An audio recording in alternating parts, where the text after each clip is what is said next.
In this video, we're going to talk about voicing under.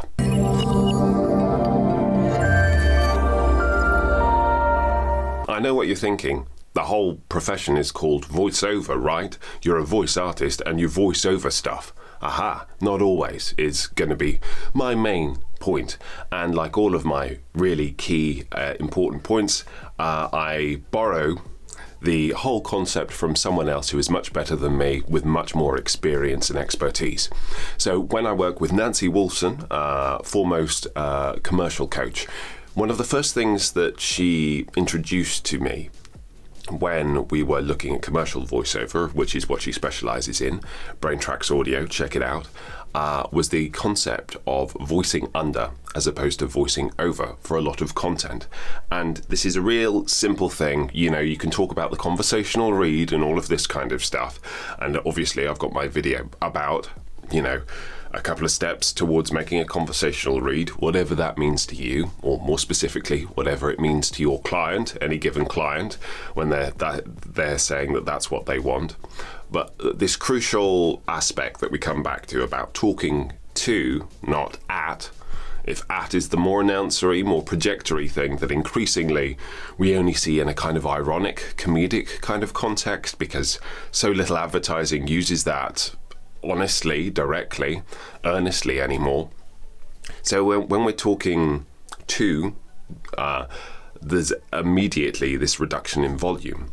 But what Nancy was talking about partly is thinking of, you know, suiting your vocal delivery to the medium. So there's a separation between radio copy and visual copy, essentially. You could say TV copy, but the internet seems to be where I imbibe the vast majority of my visual content as well now.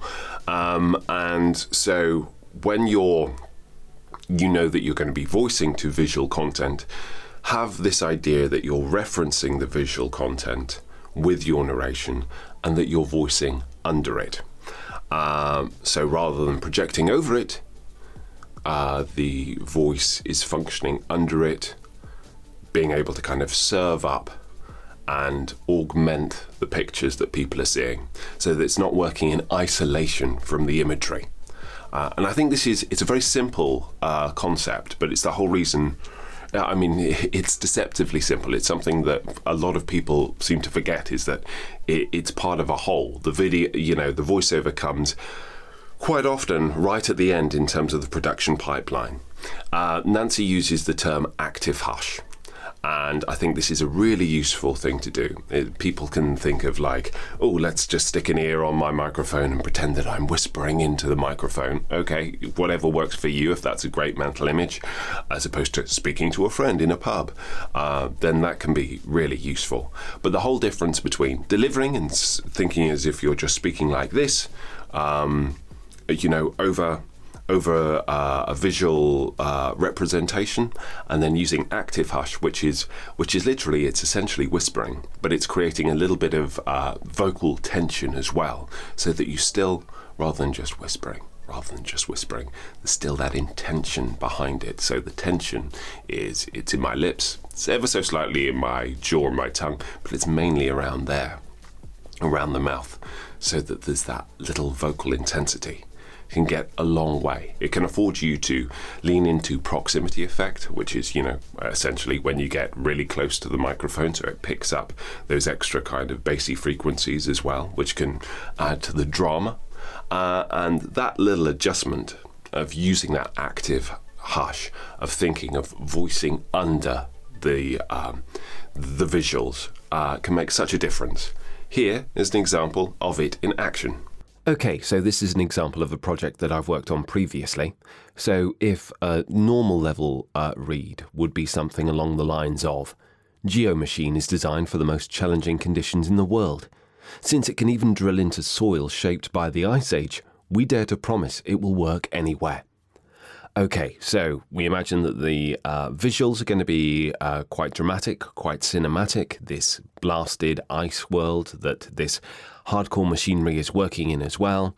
So we're going to be voicing under the image, so I lower my volume and then introducing that little bit of vocal tension to it as well, which gives it still a level of urgency, and we try it again. GeoMachine is designed for the most challenging conditions in the world. Since it can even drill into soil shaped by the Ice Age, we dare to promise it will work anywhere.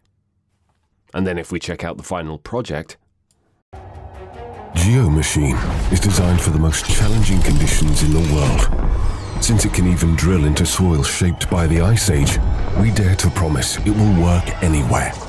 Okay, so there's a very quick example of how you can adjust your mindset and how you picture the copy, your relationship to it in the whole pipeline. With that little adjustment, it can hopefully bring something extra to some of your reads, even if it's just a variety between a first take and a second take. Thanks as ever so much for watching. Please do like, subscribe, turn on notifications so that you don't miss subsequent videos that I make. Yes, thank you so much for joining me, and I look forward to seeing you next time.